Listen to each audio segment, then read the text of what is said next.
right now. Okay. Camby is now going over to see Libier and talk about some things of disappointments. You look beautiful. You look beautiful. Good to see you. Okay, so it's always a journey for everybody, right? And Tina and I know about disappointment too. It happens to everybody. Just happened right now.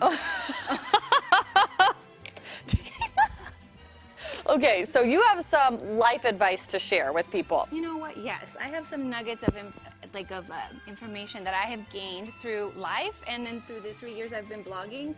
There's been a lot of disappointment in my life, a lot of no's, a lot of rejection. Yeah. And there's just some things that have really, really helped me in my quest to living life without trying to get away from the pain of disappointment. Yeah. The first one is to acknowledge the disappointment, right? Because I think sometimes when something happens to us, we don't even acknowledge to ourselves that we're in pain. Yeah. Right? And then we distract from those feelings by doing everything else. Like, right. I usually go to cookies, you know?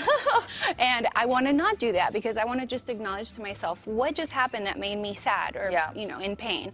And then my next tip is one of my favorites is to journal your feelings. Okay. Journal out with no judgment of anything, because the page is not going to try to fix you. The page isn't going to try to tell you that you're doing it wrong or right. The page is just going to listen to you, and basically you're listening to yourself, and I think that is such a beautiful thing, is to discover a great relationship with self, and that comes from journaling. I used to have a journal as a kid, and I would just write, "Dear Diary," like so-and-so. You know what, I have a friend who told me about journaling too, and she said, just even write a list or whatever comes to your mind. She's like, just something to kind of acknowledge, like what you're saying, what you're going through. Yeah, you're in pain. And sometimes, like when we, you know, our friends and our loved ones, when we go through the disappointment, we're telling them our story, and then they don't know how to help us. They might want to offer help, but that feeling of like people telling you what to do in your life is not helpful. Yeah. What you want to hear is, "I see you. I hear your pain." Right. Yeah. And you could do that through journaling for yourself. So okay, Libier is going to stick around for the next hour. Yes. Right? Okay, we'll be right back after the break.